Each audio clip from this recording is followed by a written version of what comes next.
हे guys, welcome back again. और कैसे हो आप सभी? आई होप आप सब बहुत बढ़िया होंगे। फ्रेंड्स, आज के लेसन में हम सीखेंगे कुछ ऐसे एडवांस इंग्लिश स्ट्रक्चर्स जो कि आपके डेली कॉन्वर्सेशन को ब्रशअप करने में बहुत यूज़फुल हो सकते हैं। तो प्लीज़ गाइस, वीडियो को एंड तक ज़रूर देखिएगा ताकि आपसे कुछ भी मिस ना हो। So let's have a look. Guys, हमें कुछ ऐसे सेंटेंसेस बोलने होते हैं हमारी डेली कॉन्वर्सेशन में, लाइक मुझे जाना है, मुझे खाना है, मुझे टीवी देखना है, मुझे काम करना है। फ्रेंड्स, कोई काम या कोई चीज़ हम दो तरीके से करते हैं। मतलब कोई काम हम अपनी इच्छा के अनुसार करते हैं या फिर कभी कभी हमें कुछ काम मजबूरी में भी करना पड़ता है। तो गाइस, जब हम इन सिचुएशंस में ऐसे सेंटेंसेस बोलते हैं तो इन दोनों ही सिचुएशंस के लिए दो अलग अलग स्ट्रक्चर्स है। तो गाइज, जब हम कोई काम अपनी इच्छा के अनुसार अपनी पसंद से करते हैं तो उस सिचुएशन में हम कौन सा सेंटेंस स्ट्रक्चर यूज़ करेंगे, देखते हैं। फ्रेंड्स, अगर आपको बोलना हो कि मुझे काम करना है, अगर आप वो काम अपनी स्व खुशी से इच्छा से कर रहे हैं तो आप उस टाइम इस सेंटेंस स्ट्रक्चर का यूज़ करेंगे। सबसे पहले आप सेंटेंस की शुरुआत करेंगे सब्जेक्ट से, उसके बाद इज़ टू या फिर एम टू या फिर आर टू, और उसके बाद वर्ब का फर्स्ट फॉर्म और प्लस ऑब्जेक्ट। इट मीन जैसा सब्जेक्ट होगा उसके अकॉर्डिंग आप हेल्पिंग वर्ब का यूज़ करेंगे। और अगर सेंटेंस अगर निगेटिव है तो आप उस सिचुएशन में नॉट का यूज़ करेंगे हेल्पिंग वर्ब के आगे। मतलब subject plus is not to या फिर एम नॉट टू या फिर आर नॉट टू और वर्ब का फर्स्ट फॉर्म प्लस ऑब्जेक्ट। इस तरह से कुछ निगेटिव सेंटेंस का सेंटेंस स्ट्रक्चर होगा। तो चलिए फ्रेंड्स, इस सेंटेंस स्ट्रक्चर को एग्जाम्पल्स के जरिए समझते हैं। सपोज अगर आपको ऐसा बोलना हो कि मुझे खाना पकाना है, तो गाइज इस सेंटेंस बनेगा I am to cook food.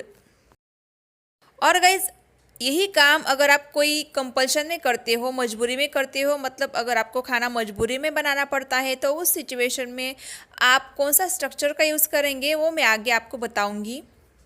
उसे जाना है, वो अपनी मर्जी से जा रहा है, तो हम बोलेंगे ही इज़ टू गो। मुझे आज पढ़ाई नहीं करनी है, बच्चे अक्सर ऐसा बोलते हैं जब उनका पढ़ाई का मन नहीं होता है तो बच्चे इस सेंटेंस को बोल सकते हैं I am not to study today, I am not to study today. Friends, अगर आपको किसी को क्वेश्चन पूछना है लाइक मुझे क्या करना है, हम ऐसा कभी कभी पूछते ना किसी को कि मुझे क्या करना है, मुझे क्या काम करना होगा, तो इसे आप इंग्लिश में पूछ सकते हो what am I to do, what am I to do. तो चलिए गाइज, अब हम देखते हैं अगर आप कोई काम कंपल्शन में करते हो, मजबूरी में करते हो, तो उस सिचुएशन में हम कौन सा सेंटेंस स्ट्रक्चर का यूज़ करेंगे।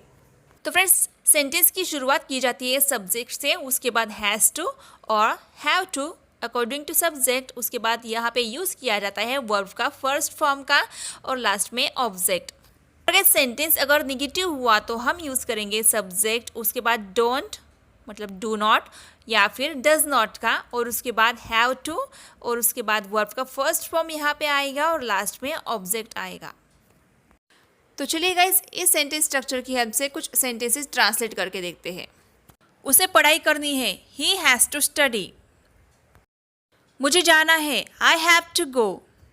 ऋत्विज को होमवर्क नहीं करना है, Ritwij doesn't have to do homework.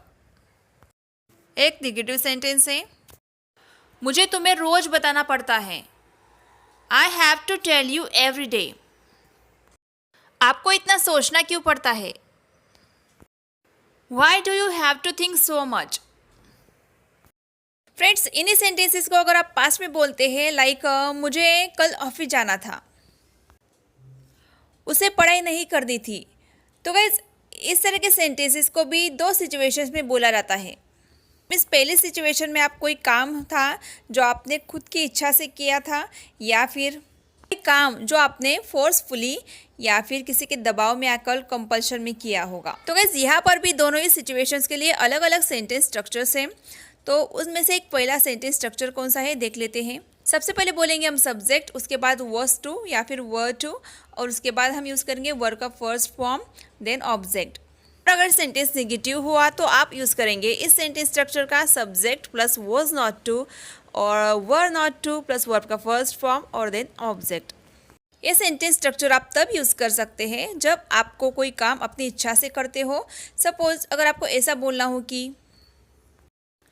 मुझे उसे फ़ोन करना था। I was to call him up. उसे खाना पकाना था। He was to cook food.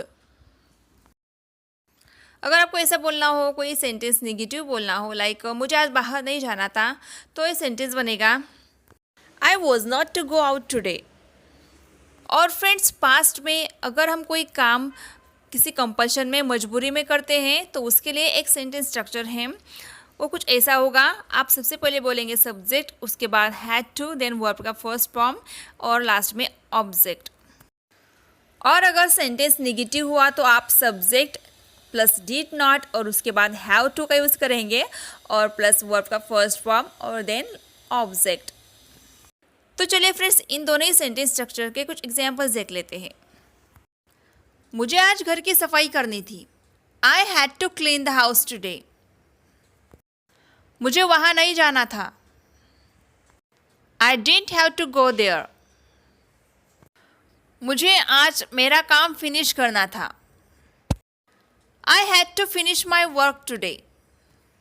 तो गाइज, इस तरह से आप इन सभी सेंटेंस स्ट्रक्चर्स का अलग अलग सिचुएशंस में अलग अलग तरीके से यूज़ कर सकते हो।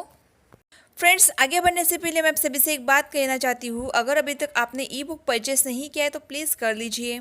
उस ई बुक की लिंक मैंने कमेंट बॉक्स में दे दी है, आप वहाँ पे जाके वो ई बुक परचेस कर सकते हो। अगर आपको ई बुक परचेस करने में कोई प्रॉब्लम आ रहा है तो प्लीज़ कमेंट ज़रूर कीजिए, मैं आपको पर्सनली वो लिंक सेंड कर दूँगी। तो चलिए आगे बढ़ते हैं। फ्रेंड्स, कुछ सेंटेंसेस हमें ऐसे भी बोलने पड़ते हैं हमारी डेली कन्वर्सेशन में, लाइक मैंने उसे बहुत समझाया तब जाकर वो मानी। मैंने उससे बहुत रिक्वेस्ट की तब जाकर उसने मदद की। मैं उसे लेने गई तब जाकर वो आई। तो गाइस, इन सेंटेंसेस में जो आ रहा है वर्ड तब जाकर, इसके लिए इंग्लिश में बोला जाता है then at last.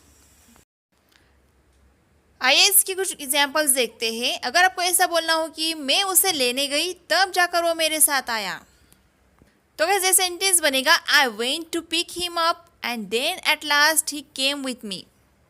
I went to pick him up, मैं उसको लेने गई और तब जाकर then at last he came with me, वो मेरे साथ आया। मैंने उससे बहुत रिक्वेस्ट की तब जाकर उसने मदद की। I requested him a lot then at last he helped. मैंने उसे पैसे दिए तब जाकर वो दूध लाया। I gave him money and then at last he brought the milk. So friends, this is all about this video. I hope ये सारे सेंटेंस स्ट्रक्चर्स आपके डेली कन्वर्सेशन को ब्रश अप करने में ज़रूर यूज़फुल होंगे। गाइज, जाते जाते वीडियो को लाइक और अपने फ्रेंड्स के साथ वीडियो को शेयर करना ना भूलिए फ्रेंड्स, ताकि उनको भी इस वीडियो को लाभ मिले। गाइज, मिलते हैं नेक्स्ट लेक्चर में। Till then bye bye, take care.